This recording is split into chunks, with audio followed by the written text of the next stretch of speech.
बिस्मिल्लाहिर्रहमानिर्रहीम अस्सलाम वालेकुम welcome back to medical cops series. OPD guide by medical cops में आज हमारा टॉपिक होगा the very important diabetes mellitus. Diabetes mellitus, as you know, it's very common in Pakistan and world wide it's very common. So let's talk about diabetes today. What is diabetes mellitus? It is a chronic metabolic disorder of carbohydrates, proteins, and lipids metabolism due to absolute insulin deficiency.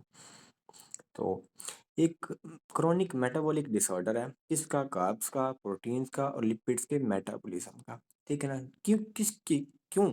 Due to absolute insulin deficiency. As you know, diabetes में होता क्या है? Diabetes condition of hyperglycaemia. ठीक है, अपनी body में sugar का level बढ़ जाने को हम, ठीक है ना, हाइपरग्लाइसीमिया कहते हैं। तो होता क्या है, जब भी हम खाना खाते हैं तो हमारी बॉडी में ये जो हमारे कार्ब, प्रोटीन, लिपिड, इनकी मेटाबॉलिज्म होती है, ये टूटते हैं। ठीक है ना? तो इनसे हमारे एनर्जी प्रोडक्ट्स बनते हैं, बायो प्रोडक्ट्स बनते हैं, जिससे हमारी बॉडी में शुगर का लेवल बढ़ जाता है। तो इस शुगर के लिए नेचर ने हमें इंसुलिन प्रोवाइड की है, विच रिलीजेस फ्रॉम पैंक्रियाज। पैंक्रियाज से आके हमारे शुगर को कम कर देती है। तो इसलिए कि ये होता कब, डायबिटीज होता क्यों है? ड्यू टू क्रोनिक किसी बंदे को क्रोनिक मेटाबॉलिक डिसऑर्डर है का, प्रोटीन लिपिड्स का, मेटाबॉलिज्म का। ठीक है, हुआ किस वजह से? Due to absolute insulin deficiency, insulin की डेफिशिएंसी है। ठीक है, अच्छा, अब हमारे पास डायबिटीज की दो टाइप्स है, type 1 diabetes mellitus and type 2 diabetes mellitus. Type 1 diabetes mellitus क्या होता है? जिसमें इंसुलिन आपकी प्रोड्यूस हो रही होती है नॉर्मली, ठीक है ना, लेकिन उसके जहाँ पे उसने जाके एक्ट करना होता है, उसके रिसेप्टर्स वहाँ पे वो फंक्शनली नहीं होते, तो इंसुलिन प्रोडक्शन होती है, ठीक है, तो वो अपने जाके काम नहीं कर पाते। टाइप 2 में क्या होता है? There is the absolute insulin deficiency, insulin बन ही नहीं रही। तो ये एक फर्क है। अच्छा, अब what are the symptoms of diabetes mellitus? 3 symptoms हैं वैसे जो हम याद रखते हैं, जैसे पोलीयूरिया, पोलीडिप्सिया, पोलीफेजिया।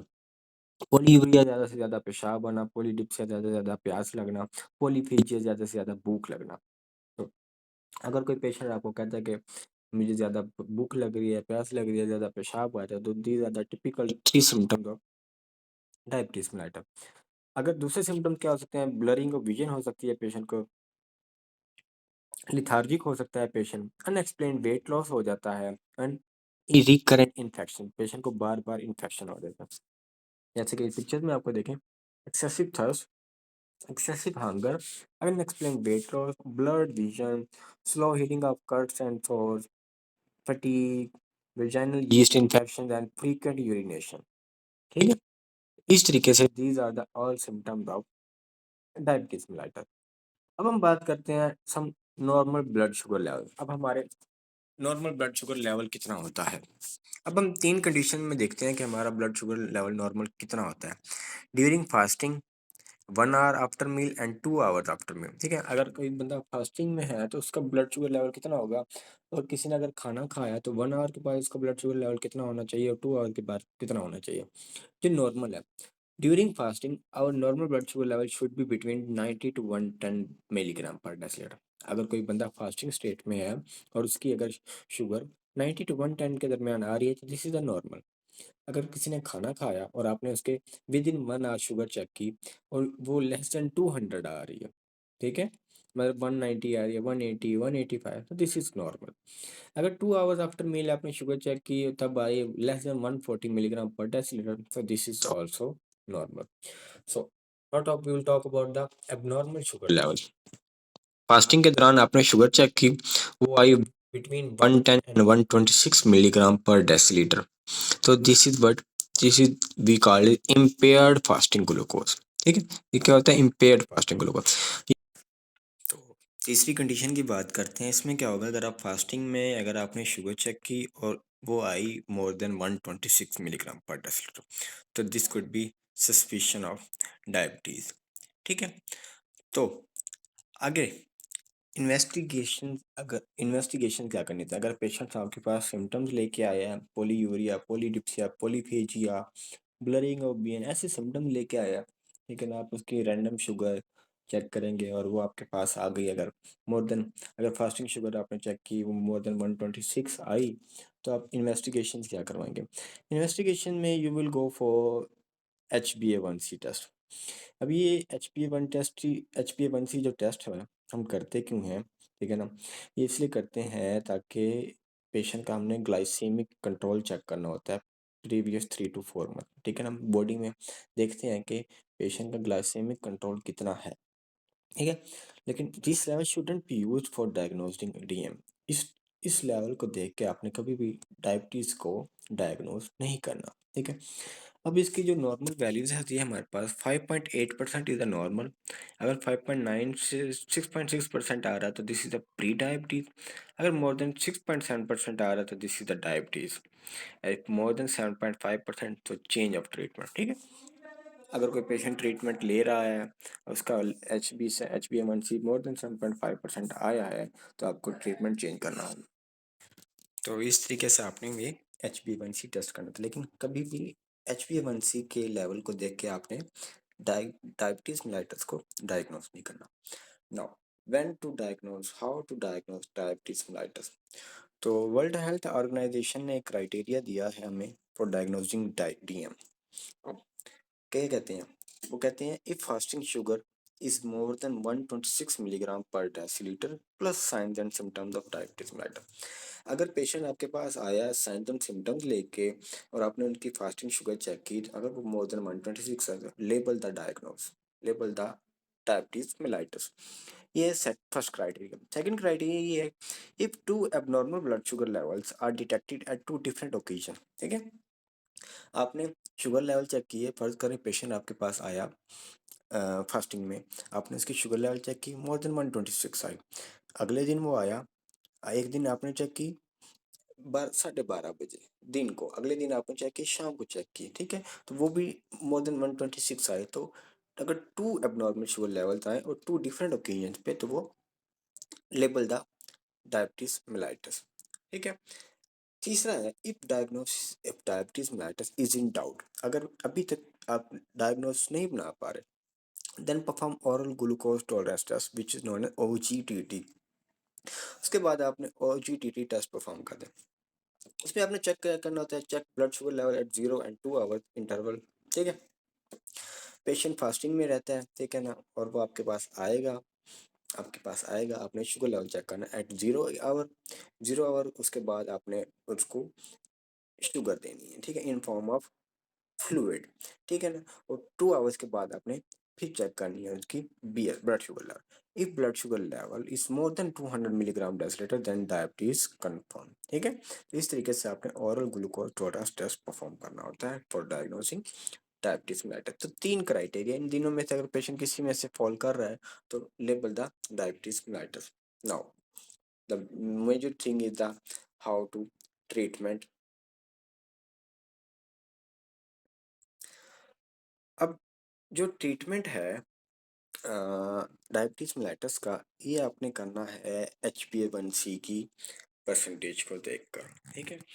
जैसा कि हमने ऊपर पढ़ा है, more than HbA1c 5.8% is normal, 5.9 to 6.6% pre-diabetes, and more than 6.7% is what diabetes. अगर HbA1c आ रहा है लेस देन 7%, ठीक है, तो you will do lifestyle modification. आप पेशेंट को क्या करने हैं? लाइफस्टाइल मॉडिफिकेशन का बोलना है ताकि उसकी शुगर फॉल कर जाए, ठीक है? अगर लेस देन 7% है, वो मैनेज कर सकता है, उसकी डायबिटीज अंडर हो सकती है with lifestyle modification. If HbA1c is 7% to 8.5%, then we will start monotherapy, ठीक है? अगर उसकी 7% 8.5% पे आ रही है तो आप ड्रग ट्रीटमेंट स्टार्ट करेंगे by using monotherapy. If HbA1c is more than 8.5 to 10%, dual therapy start करेंगे। If HbA1c is more than 10%, we will start insulin plus oral agent, ठीक है? अब अब हम पहले बात करते हैं लाइफस्टाइल मॉडिफिकेशंस की। पेशेंट को आपने, चाहे किसी भी स्टेट पे है, किसी भी स्टेज पे है पेशेंट, 8.8% पे, 10% पे, 7% पे, तो आपने लाइफस्टाइल मॉडिफिकेशन लाजमी उनको बताने हैं। लाइफस्टाइल मॉडिफिकेशन में हमारे पास सबसे पहली चीज़ है इंक्रीज फाइबर इंटेक। पेशेंट को कहना है अपनी फाइबर इंटेक इंक्रीज करना है। फाइबर इंटेक में आते हमारे पास सैलेड है, वेजिटेबल है, स्वीट पोटैटो, आलमंड्स, ठीक है, ग्रीन वेजिटेबल, तो ये सारे हमारे फाइबर में आते हैं। रेगुलर फिजिकल एक्टिविटी, पेशेंट को रेगुलरली फिजिकली एक्टिविटी एक्सरसाइज का, अगर अगर वो हाइपरटेंसिव पेशेंट है तो उसको कहना है कि कंट्रोल करें। प्रॉपर स्लीप होनी चाहिए 6 to 8 आवर। ये फिजिशियन विजिट्स रेगुलरली, वो अपने डॉक्टर से रेगुलरली विजिट किया। And fruits intake 60 to 100 gram between, ठीक है। तो पेशेंट फ्रूट्स खा सकता है, शुगर वाला, डायबिटीज वाला, ठीक है ना, लेकिन एक मिकदार में रह के। मिकदार क्या है, क्वांटिटी क्या है, 60 to 100 ग्राम बिटवीन टू, मतलब अगर बिटवीन टू हैवी मील वो फ्रूट्स इनटेक कर सकता है, but in the quantity of 60 to 100 ग्राम, ठीक है। नेवर टेक विद मील के साथ आपने कभी फ्रूट्स इनटेक नहीं करने, क्योंकि मील वाला भी जो शुगर होगा, फ्रूट्स वाला शुगर से ज़्यादा बढ़ जाए। Avoid fruits in form of juices, juices की फॉर्म में आप अपने फ्रूट्स अवॉइड करें, ठीक। तो ये है the lifestyle modification for diabetes. So now we will start monotherapy. अगर पेशेंट की HbA1c आई 7.7% 8.5%, you will start metformin monotherapy. Monotherapy में हमारे पास फर्स्ट लाइन ड्रग है metformin 500 milligram OD after dinner, ठीक है। तो आपने आपने चेक की HbA1c पेशेंट के सिम्टम से, आपने डायग्नोस कंफर्म किया, आपने HbA1c देखी, उसकी HbA1c थी 8%, तो यू स्टार्ट मोनोथेरापी। मोनोथेरापी में एक ही ड्रग है, मेटफॉर्मिन। मेटफॉर्मिन की डोज है 500 मिलीग्राम मिनिमम डोज। देनी कब है आपने, OD after dinner. After dinner हमेशा आपने पेशेंट को प्रिस्क्राइब करनी है। अच्छा, आपने दे दी, follow up after 2 to 4 weeks. उसको फॉलो अप करवाना है 2 से 4 हफ्ते के बाद। If glycemic control is achieved then continue, ठीक है। अगर उसका ग्लाइसीमिक कंट्रोल अचीव हो रहा है, मतलब उसकी HbA1c कम हो रही है, इसका वो जो ब्लड शुगर लेवल्स हैं वो नॉर्मल हो रहे हैं, तो कंटिन्यू रखना है। If glycaemic control not achieve then metformin 500 milligram BD after breakfast and dinner, ठीक है। 2 से 4 हफ्ते के बाद पेशेंट आया, उन्होंने आपने HbA1c चेक की या ग्लाइसेमिक कंट्रोल चेक किया, तो वो इंक्रीज था, कंट्रोल में नहीं था। तो आपने क्या कर देना, पहले आप दे रहे थे आफ्टर डिनर, अब आपने BD में कर देना after breakfast and after dinner. Then follow up after 2 to 4 weeks. If glycemic control achieved, then continue. If glycemic control not achieved, then metformin 500 mg after breakfast and 1 gram or 1000 milligram after dinner, ठीक है। तो आपने सब start कहाँ से की थी, dinner से स्टार्ट की थी, कंट्रोल नहीं हुआ, फिर डिनर और ब्रेकफास्ट पे आ गए, फिर कंट्रोल नहीं हुआ, आप डिनर वाली जो है इसको उसकी डोज इंक्रीज कर देनी, और ब्रेकफास्ट वाली डोज वही रहेगी 500 milligram after breakfast and 1 gram after dinner. फिर 2 to 4 वीक्स फॉलो अप करना है, कंट्रोल ग्लाइसेमिक कंट्रोल अचीव है तो then continue, if not not achieve then 1 gram BD में कर देना आपने, ठीक है। 1 ग्राम BD में कर देना है। हमारे पास जो मेटफॉर्मिन है, पाकिस्तान में इसके जो ब्रांड्स हैं हमारे पास है, ग्लूकोफेज है, ठीक है। ग्लूकोफेज ये देखिए यहाँ पे आपको 500 मिलीग्राम में नजर आ रही है, ग्लूकोफेज यहाँ पे है। मेटफॉर्मिन हाइड्रोक्लोराइड 1 ग्राम में, एंड अदर ब्रांड इज न्यूडिपार, ठीक है, 500 mg। तो ये आपके पास कॉमन ब्रांड्स हैं पाकिस्तान में, ठीक है। तो इस तरीके से आपने पेशेंट को मोनोथेरापी स्टार्ट करनी होती है। अगर पेशेंट इस आफ्टर 1 ग्राम BD भी मेटफॉर्मिन ठीक नहीं हो रहा, उसका ग्लाइसेमिक कंट्रोल अचीव नहीं हो रहा, then you will shift to the dual therapy. अब डुअल थेरापी में आपके पास ड्रग्स हैं, फर्स्ट लाइन आप मेटफॉर्मिन को रखेंगे, बाकी आपने दूसरे ड्रग्स ऐड करते जाना है। अब दूसरे ड्रग्स में हमारे पास पहला है DPP4 इनहिबिटर, ठीक है। अच्छा, इसकी डोज क्या देनी है, मेटफॉर्मिन। अच्छा, अगर तो पेशेंट आपके पास आया फर्स्ट विजिट के साथ, ओके, फर्स्ट विजिट के साथ आया, आपने उसका HbA1c चेक किया, तो वो आ गया, HbA1c आ गया पेशेंट का 8.5 to 10%, जब आपने डुअल थेरापी स्टार्ट करनी है। अगर पेशेंट का था फर्स्ट विजिट, तो आपने उसका HbA1c चेक किया, 9% आ गया, तो आप क्या क्या स्टार्ट करेंगे डुअल थेरापी, स्टार्ट करेंगे 500 milligram plus 50 milligram, 500 milligram metformin and 50 milligram DPP-4 inhibitor. ये था अगर पेशेंट का था फर्स्ट विजिट। अगर पेशेंट आपके पास रेगुलर था, ठीक है ना, वो आपसे मोनोथेरापी आपने स्टार्ट की थी, मोनोथेरापी स्टार्ट करने के बावजूद भी उसकी ग्लाइसेमिक कंट्रोल अचीव नहीं हो रहा था, और अब आप डुअल थेरापी स्टार्ट करने लगे हैं, तो डुअल थेरापी जब आप स्टार्ट करेंगे तो आपने मेटफॉर्मिन की मैक्सिमम डोज स्टार्ट करनी है, ठीक है, जो आपने उसको स्टार्ट ऑलरेडी की हुई थी 1000 मिलीग्राम। तो आपने यहाँ पे क्या करना है, मैं अगर पेशेंट आपके पास एक्स है, पुराना पेशेंट है, तो आप मेटफॉर्मिन 1000 मिलीग्राम करेंगे, और DPP-4 इनहिबिटर जिसकी एग्जांपल है हमारे पास विल्डाग्लिप्टिन सीटाग्लिप्टिन, उसकी डोज आप करेंगे 50 मिलीग्राम, ठीक है, OD आफ्टर डिनर, ठीक है। तो ये दोनों डोजेज आप 500 mg या 1000 mg प्लस 50 mg आपने आफ्टर डिनर स्टार्ट करनी है। ओके, अब वही same follow up after 2 to 4 weeks। If glycaemic control achieve then continue, if glycaemic control not achieve, अब क्या करना है आपने, 500 मिलीग्राम प्लस 50 मिलीग्राम BD कर देना है। जैसे आपने मोनोथेरापी में किया था, डिनर से स्टार्ट किया था, कंट्रोल नहीं हुआ, फिर आप BD में आ गए थे, इसी तरह इस डिनर से स्टार्ट किया, कंट्रोल नहीं हुआ, आप दोनों BD में आ गए, 500 मिलीग्राम BD, 50 मिलीग्राम BD। अब then follow up 2 to 4 weeks, if glycemic control not achieved then if achieved then continue, if not achieved अब क्या करेंगे, 500 milligram plus 50 milligram after breakfast and 1 gram plus 50 milligram after dinner, ठीक है। जैसे वहां pitch monotherapy हमने start किया था, तो हमने क्या किया था, 50 मिलीग्राम 500 मिलीग्राम हमने आफ्टर ब्रेकफास्ट कर दिया था, और 1 ग्राम आफ्टर डिनर कर दिया था। इधर भी वही किया हमने, साथ के ऐड कर दिया हमने 50 mg विल्डाग्लिप्टिन या sitagliptin. If achieve then continue, if not achieve फिर क्या करना है, 1 ग्राम मेटफॉर्मिन कर देनी है, और 50 मिलीग्राम आपने विल्डाग्लिप्टिन या सीटाग्लिप्टिन बीटी कर देनी, ठीक है। विल्डाग्लिप्टिन सीटाग्लिप्टिन के हमारे पास ब्रांड नेम्स हैं, यहाँ पे आपके पास न्यूग्लिप है, सीटाग्लिप्टिन के नाम से न्यू ये कॉम्बिनेशन में है, न्यूग्लिप सीटाग्लिप्टिन प्लस मेटफॉर्मिन। अगर आप पेशेंट को स्टार्ट कर रहे हैं, जैसे यहाँ पे हमारे लास्ट में आके पेशेंट हमने स्टार्ट की 1 ग्राम वर्स 50 मिलीग्राम, ठीक है। तो अगर आप ऐसे स्टार्ट करें तो आप न्यूग्लिप दे देंगे 50 और 500। दूसरी हमारे पास ब्रांड है सीटामेट, ये भी कितनी है 50/500। आगे हमारे पास है वोल्टमेट। अच्छा, इनमें सीटामेट और न्यूग्लिप में क्या था, सीटाग्लिप्टिन। आगे हमारे पास है वोल्टमेट, वोल्टमेट और वीग्लिप एम, इनमें क्या है विल्टाग्लिप्टिन और मेटफॉर्मिन है, ठीक है। तो इस तरीके से आपने डुअल थेरेपी स्टार्ट करनी है bye metformin plus DPP-4 inhibitor, ठीक है। अगर आप ये स्टार्ट करें तो इस तरीके से स्टार्ट करेंगे, या डुअल थेरेपी में एक और ड्रग हमारे पास आता है metformin plus sulfonyl ureas urease, sulfonyl urease. Sir इसका डोज क्या होगा, मेटफॉर्मिन की वही 500 मिलीग्राम, अगर फर्स्ट विजिट है पेशेंट का तो वही आप 500 मिलीग्राम स्टार्ट करें, अगर रेगुलर आपका पेशेंट है तो आप मैक्सिमम डोज मेटफॉर्मिन स्टार्ट करेंगे, और सल्फोनाइल यूरियाज आप स्टार्ट करेंगे 0.5 to 1 मिलीग्राम, 0.5 to 1 मिलीग्राम। अच्छा, अब इसका तरीका क्या है ये लेने का, जो आपकी जब आपने सल्फोनाइल यूरियाज देना है पेशेंट को, तो आपने मेटफॉर्मिन दी या DPP-4 इनहिबिटर्स हमने दिए, तो हमने क्या किया, आफ्टर ब्रेकफास्ट या आफ्टर डिनर दिए।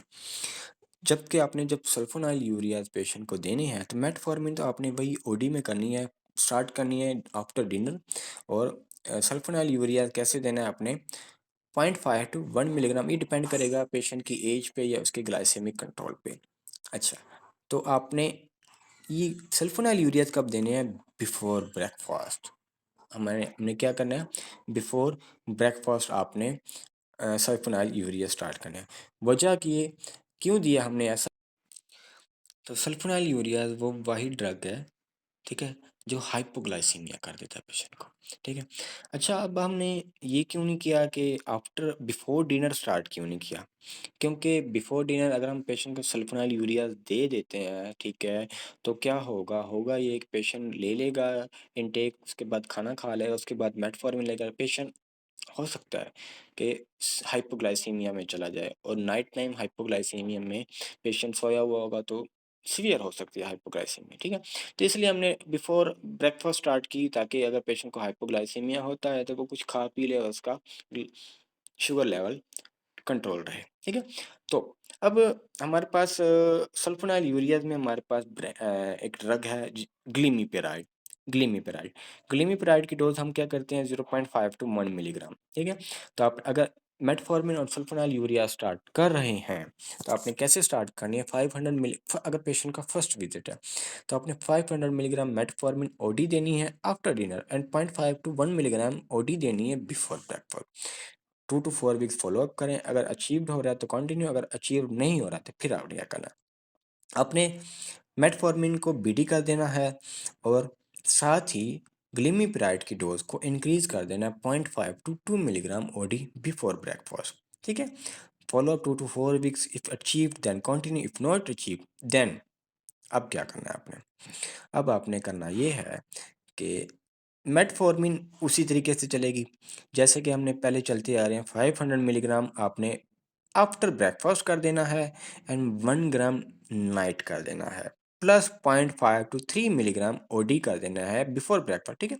तो मतलब वो ओडी में ही रहेगी, ग्लीमिपिराइड आपकी ओडी में रहेगी, आप इसको बिफोर डिनर नहीं लेके जाएंगे, ये बिफोर ब्रेकफास्ट ही रहेगी, ठीक है। तो आपने इसकी डोज बढ़ाते जाना है और साथ साथ मेटफॉर्मिन की डोज बढ़ाते जाना है। 10 to 4 weeks follow up, if achieve then continue, if not achieve फिर क्या करना है, 1 ग्राम बीडी कर दें मेटफॉर्मिन को एंड इसकी ग्लीमिप्राइड की 0.5 to 4 मिलीग्राम कर दें ओडी बिफोर ब्रेकफास्ट, ठीक है।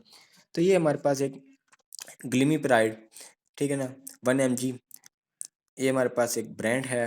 दूसरा गैट्रिल, गैट्रिल 2 mg हमारे पास है। एक हमारे पास एक कॉम्बिनेशन में आता है मेटफॉर्मिन और मेटफॉर्मिन और ग्लिमिपिराइड के नाम से, ग्लिमिपिराइड की कॉम्बिनेशन गेटफॉर्मिन, ठीक है, 1 mg प्लस 500 मिलीग्राम। तो इस तरीके से आपने जब भी सल्फोनाइल यूरिया स्टार्ट करने हैं मेटफॉर्मिन के साथ तो इस डोज में स्टार्ट करना। तो एक और डुअल थेरेपी हमारे पास है metformin plus S G L T inhibitor, ठीक है। मेटफॉर्मिन की वही डोज आपने रखनी है 500 मिलीग्राम ओडी आफ्टर डिनर, ठीक है। और एस जी एल टी का हमारे पास एक ब्रांड हमारे पास ड्रग है जिसका हम बोलते हैं डेपाग्लिफाजोन। डेपाग्लिफाजोन की डोज है 5 मिलीग्राम ओडी आफ्टर ब्रेकफास्ट, ठीक है। तो इस तरीके से आपने ये डुअल थेरेपी स्टार्ट करनी होगी। तो आपने स्टार्ट कैसे करनी है, 500 मिलीग्राम आपने आफ्टर डिनर, ठीक है, और 5 मिलीग्राम आप ओडी आफ्टर ब्रेकफास्ट स्टार्ट करनी है। 2 to 4 वीक्स फॉलोअप करना है, अगर अचीव कर रहा है ग्लाइसेमिक कंट्रोल तो कंटिन्यू करनी है, अचीव नहीं कर रहा तो फिर क्या करनी है आपने, वही 500 मिलीग्राम मेटफॉर्मिन को बीडी में कर देना है और डोपेग्लिफाजोन को 10 मिलीग्राम ओडी में, वही रहेगी, इसकी डोज बढ़ा देनी है। वही 2 to 4 वीक्स फॉलोअप करना है, अगर अचीव्ड हो रहा है तो कंटिन्यू, अगर अचीव नहीं हो रहा तो 500 मिलीग्राम आपने आफ्टर ब्रेकफास्ट कर देनी है मेटफॉर्मिन और 1 ग्राम आफ्टर डिनर कर देनी और 10 मिलीग्राम ओडी कर देनी है डेपाग्लिफाजोन।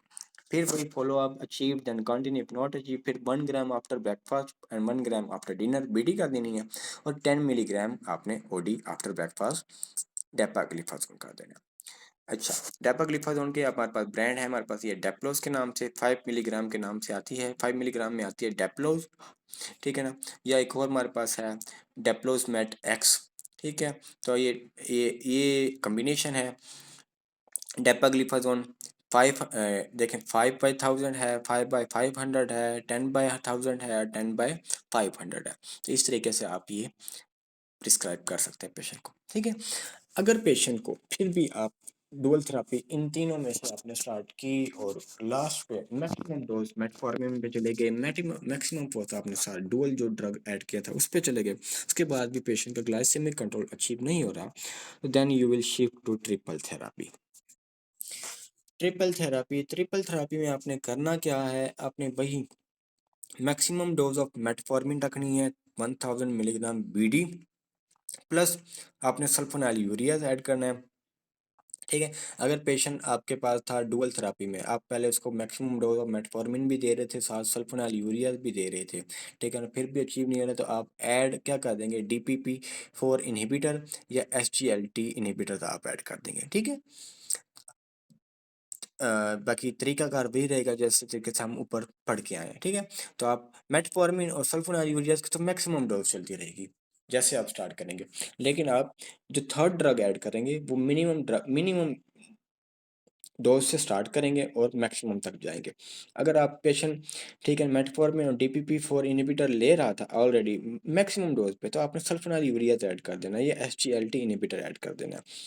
आप या patient maximum dose of metformin plus SGLT ले रहा था पहले ही, तो फिर आपने क्या करना है, सल्फोनाइलयूरियाज ऐड कर देना है या DPP-4 इनहिबिटर ऐड कर देना। तो इस तरीके से आपने पेशेंट को फॉलो अप रखना है।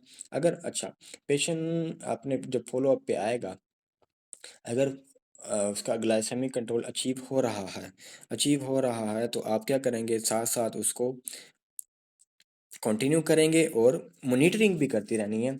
ये ना कि उसका अगर लो हो रहा है उसका ग्लाइसेमिक कंट्रोल, तो आपने टेपर ऑफ भी करते रहना है, ठीक है। अगर वो 1000 मिलीग्राम आपने मेटफॉर्मिन स्टार्ट की थी और साथ में सल्फोनाइलयूरियाज की मैक्सिमम डोज आपने स्टार्ट की थी और उसको ग्लाइसेमिक कंट्रोल अचीव हो रहा है, तो आप उसको टेपर ऑफ करते रहेंगे, ठीक है।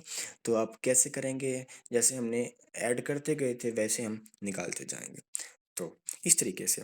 तो बाकी चीज़ रह गई है हमारी इंसुलिन थेरापी के बारे में, how when to start insulin therapy. तो ये इंशाल्लाह हम नेक्स्ट वीडियो में पढ़ेंगे। So thank you.